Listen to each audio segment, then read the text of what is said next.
tous, aujourd'hui dans l'étape numéro 7, nous allons poser les attentes en ferraille pour ensuite pouvoir fixer les poteaux d'angle. C'est ce que vous voyez là à l'image, ce sont les carrés.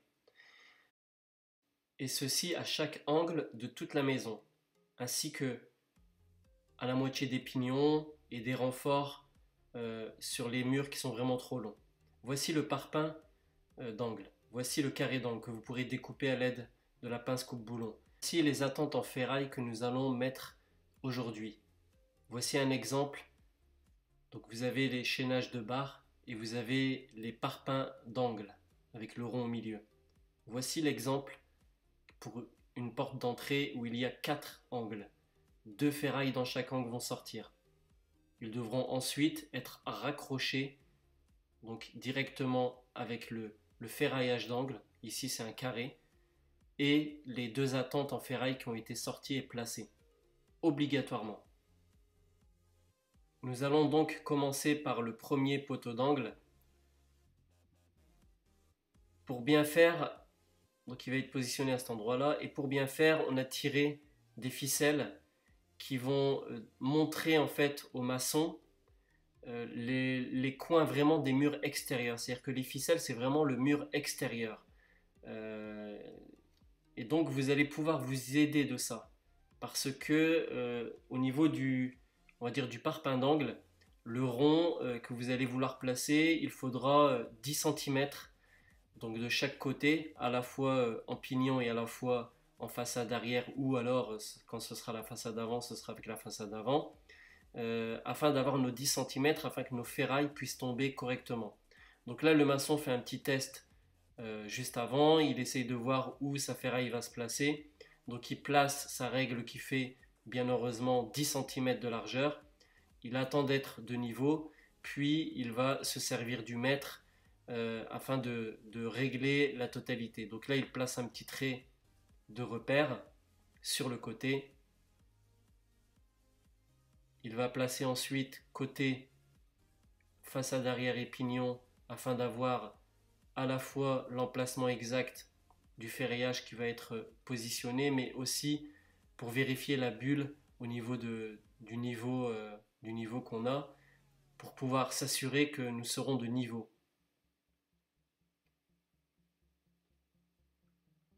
Donc voilà le positionnement, voilà la mesure qui est faite entre la ficelle, donc mur extérieur, à la fois côté pignon et à la fois en façade.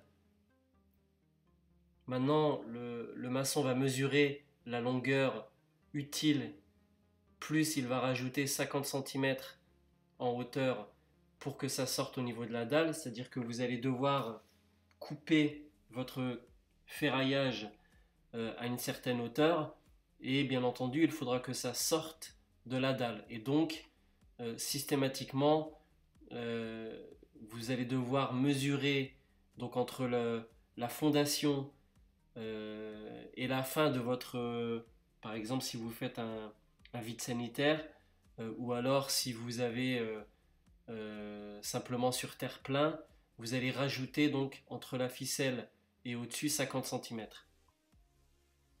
Vous allez ensuite découper à la longueur que vous aurez définie. Vous pourrez ensuite plier donc le ferraillage et puis venir le placer et régler tout ça correctement.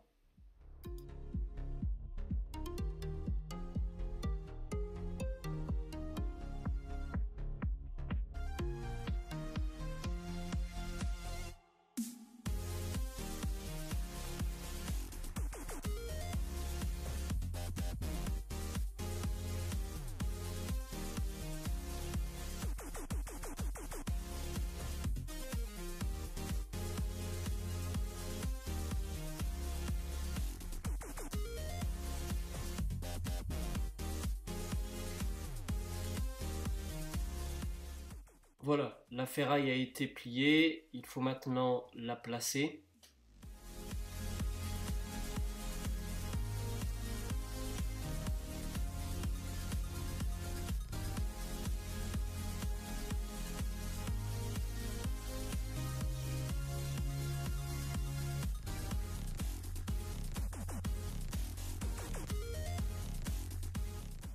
Donc pour placer le ferraillage au bon endroit, vous allez voir, il va utiliser une règle. Je vais vous mettre deux petites photos qui vont vous montrer exactement donc le principe des fameux 10 cm en pignon et 10 cm en façade arrière, afin d'avoir l'alignement exact.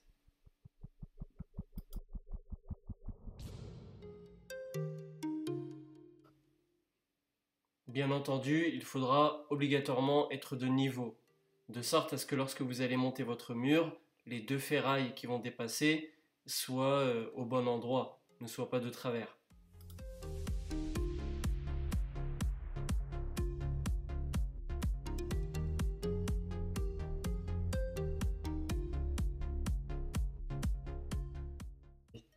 Et voilà les 10 cm de chaque côté, à la fois côté pignon et à la fois façade arrière, entre la ficelle. C'est-à-dire que la ficelle, c'est vraiment le mur extérieur, le mur fini.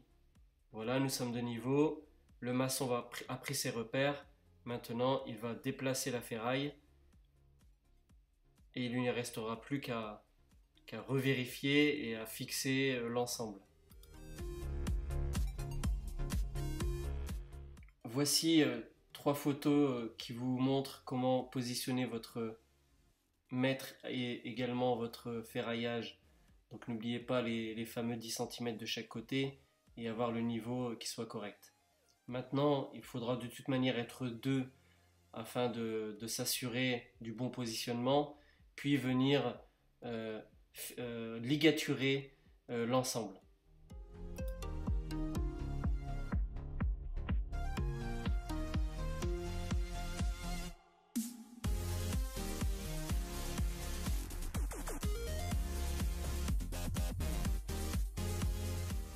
Le maçon préfère vérifier avant de terminer de ligaturer.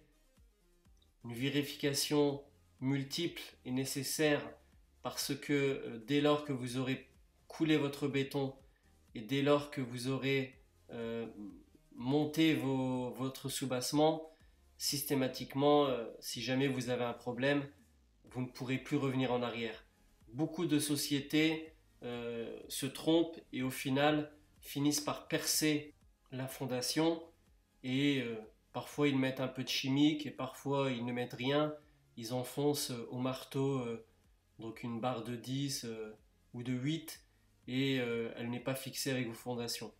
Donc c'est une grave erreur technique et ça peut poser des problèmes dans l'avenir.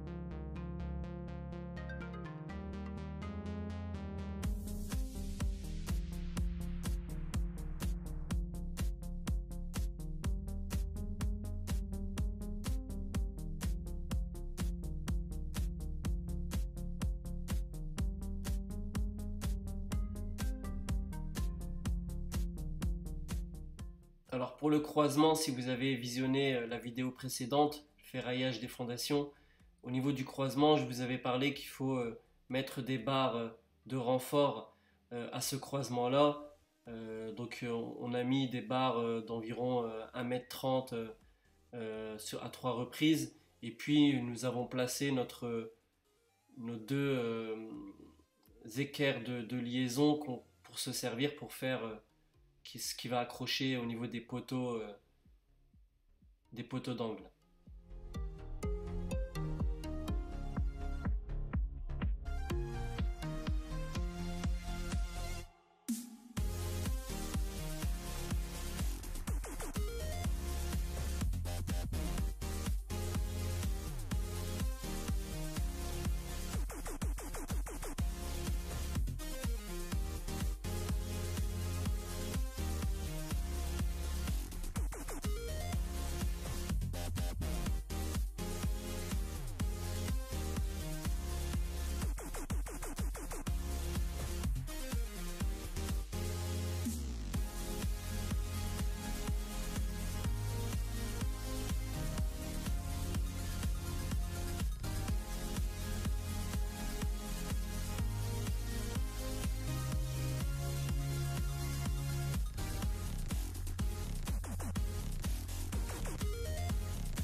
Et voilà, la flèche pour le béton est en train de se mettre en place. Vous allez pouvoir voir dans la vidéo suivante donc le coulage du béton. Donc n'hésitez pas à me suivre, n'hésitez pas à liker et à partager mes vidéos sur les différents réseaux sociaux. J'espère que cette vidéo vous aura été utile. Je vous dis à bientôt.